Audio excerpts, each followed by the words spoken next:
Today I'm going to be talking to you about parent-teacher communication and collaboration, an online guide for teachers. These are the table of contents that I will be covering: purpose, a video, a Jamboard, challenges teachers may face, the importance of online communication, online platforms, why online, the benefits, some tips, some online resources, a quick survey. I will have a quote, and then a quick evaluation for you to complete. The purpose of this video is to educate teachers and help them gain knowledge in building a quality parent-teacher relationship. I'm going to show you a brief video that discusses the importance teachers feel when they want to create, why they want to create the relationship with their parents.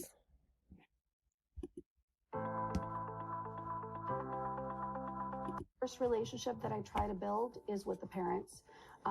To me, it's very, very crucial because they are the people that I'm going to be working with in order to help their child. It's really important to establish that relationship with parents.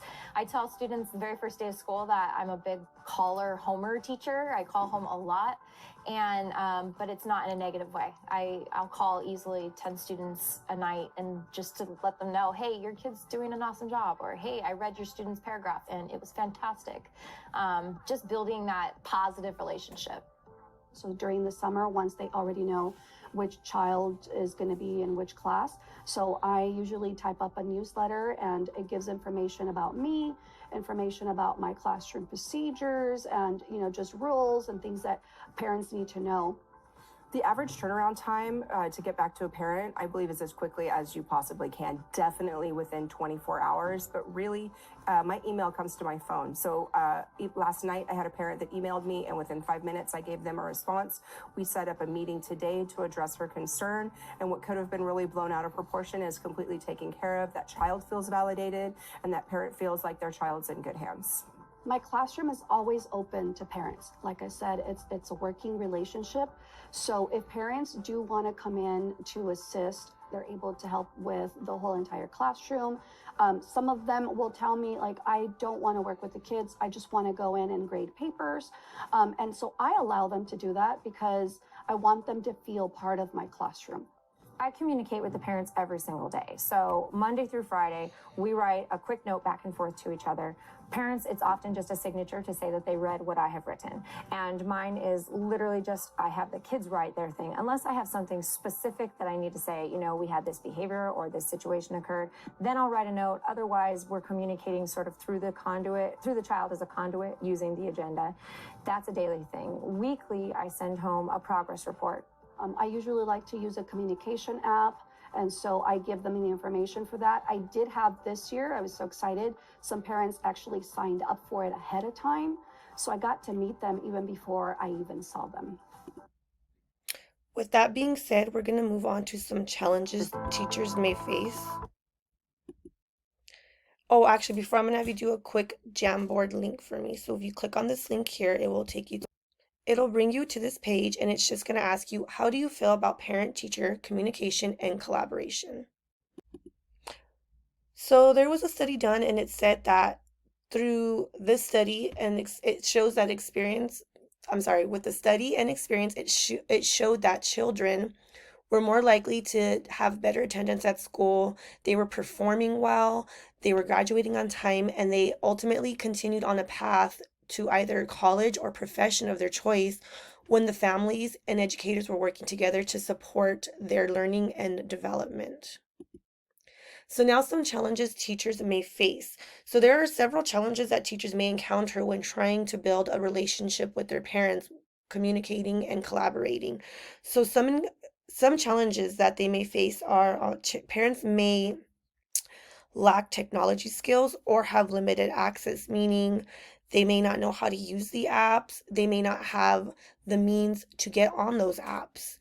Also, there are parents who come from single households, so their work demands and lack of time can also become a challenge for teachers.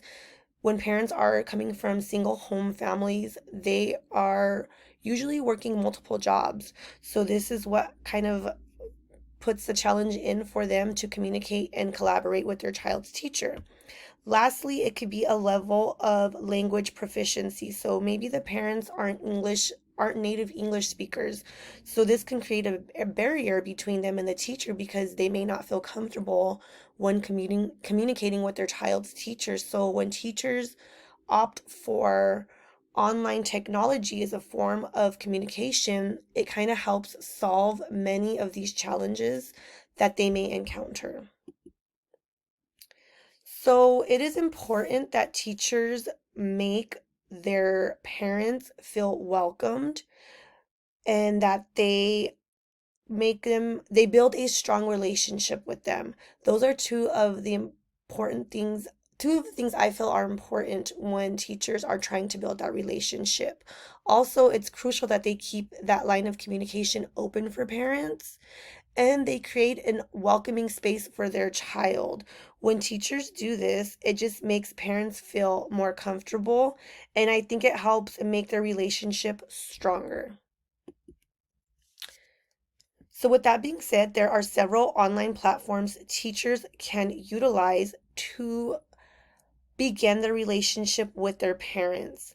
And some apps that I found that were useful online were Class Dojo, Remind, Parent Square, and Class Tag. So those apps are just really great for parents. It's convenient. The teacher can set up their account and can directly message a parent, communicate with them, allowing parents the time to respond back when it's convenient for themselves.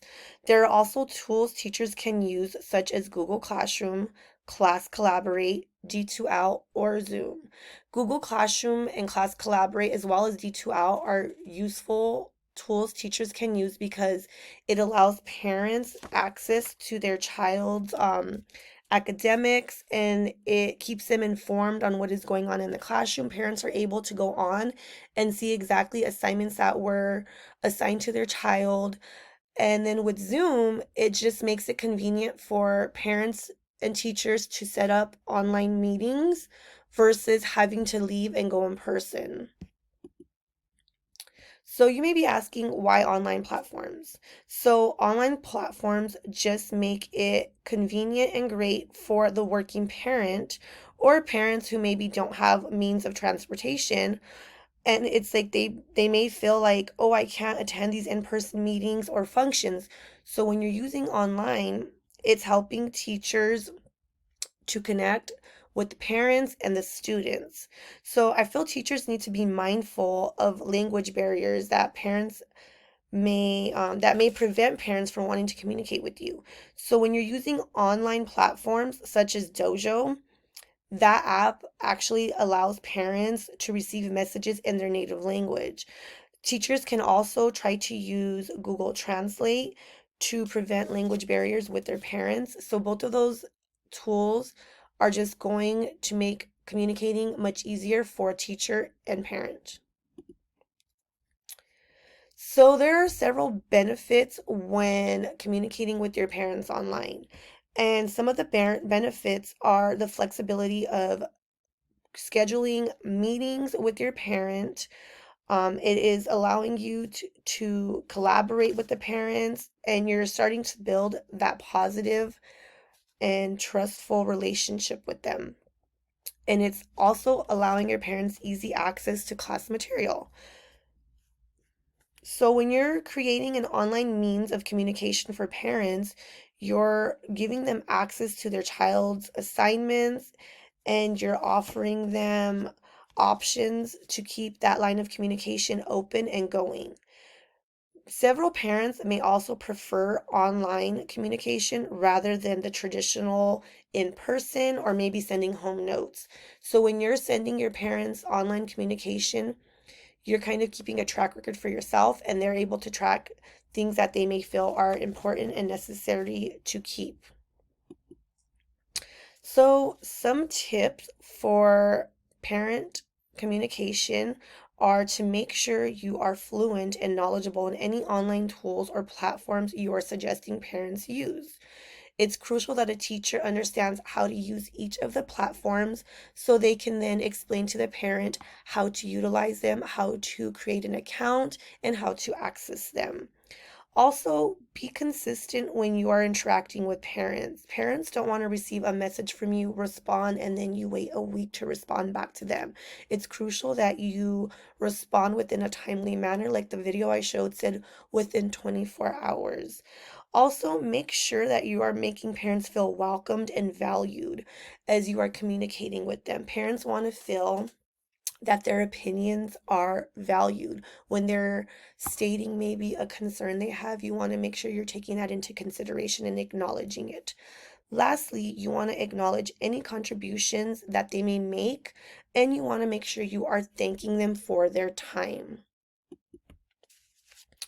So next I'm going to go over some videos and links that I have created for teachers. So this just makes it convenient for you. So the first one is a video for teachers on how to create a class dojo.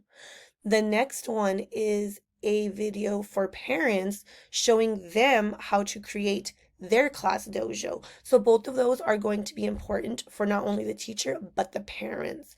This third one I have right here is an article from commonsense.org, and it just put together a list of apps and websites teachers can use to help improve parent and teacher communication.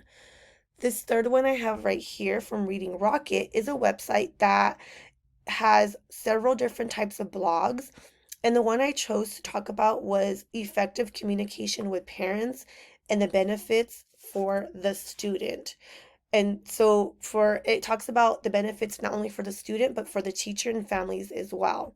It also discusses how to use two-way communication and strategies that a teacher can use. The next one I chose is from EduTribe. And this one just is an article that's giving teachers 12 tips for effective communication with parents. The next one right here is a journal, that was written, and it just discusses barriers between teachers and parents when communicating. So this journal did a study and it discussed some of the barriers teachers faced when they were trying to communicate with parents, and it has a solution that they came up with. This one right here is from Edutopia, and it's an article that just discusses it provides a communication toolbox for teachers, and it was a really great read. I really liked it, and I'm going to start using it actually in my classroom. And it gives teachers two-way communication tools and one-way communication tools that they can use that will help to incorporate technology into your classroom with your parents. This one right here was an article, and it discussed 5 common barriers teachers may encounter when communicating with their parents and trying to build that relationship. This next one I have right here was an article by TechNotes, and it just discussed how to master parent-teacher communication with online technology. This last one, I really liked it a lot. It was a top teacher parent communication apps teachers can utilize in school, and it's recent. It was from the 23-24 school year. So it just gives you lots of different apps that you can use in your classroom to start connecting with parents. Now I'm going to show you a how-to video for teachers on Class Dojo. So today I'm going to show you how to create a teacher Class Dojo. So you're going to type in Class Dojo, then you're going to click on it. It's going to bring you here, and so then you're going to select that you are a teacher, because that's what we want to create. It's going to ask you to input your email address. You'll select continue. It's going to bring you to this screen, and then it's going to ask you to select your title, and it's going to ask you for your name, your last name, and then to create a password.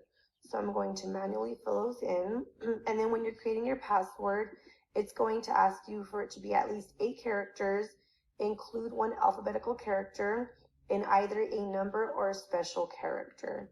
You will select sign up. Once you are in, it's going to ask you to select your school, so you can manually type it in up here. For today, I'm going to be putting I don't teach any school. So then it brings you to this screen right here, and it asks you to create your classroom name. So I'm going to change mine to Miss Flores' class. And then it's going to ask you to select a grade level. So we'll select 3rd grade. We will hit create. Once you do that, it will ask you, would you like to add a co-teacher? If you do have a co-teacher, you can put their name or email here, and then you can send them an invite. I don't have any co-teachers, so I'm going to select I don't have a co-teacher.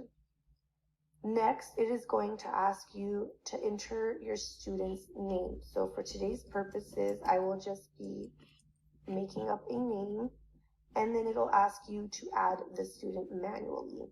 Once they are in, you can hit save. If you would like to add multiple students, you may.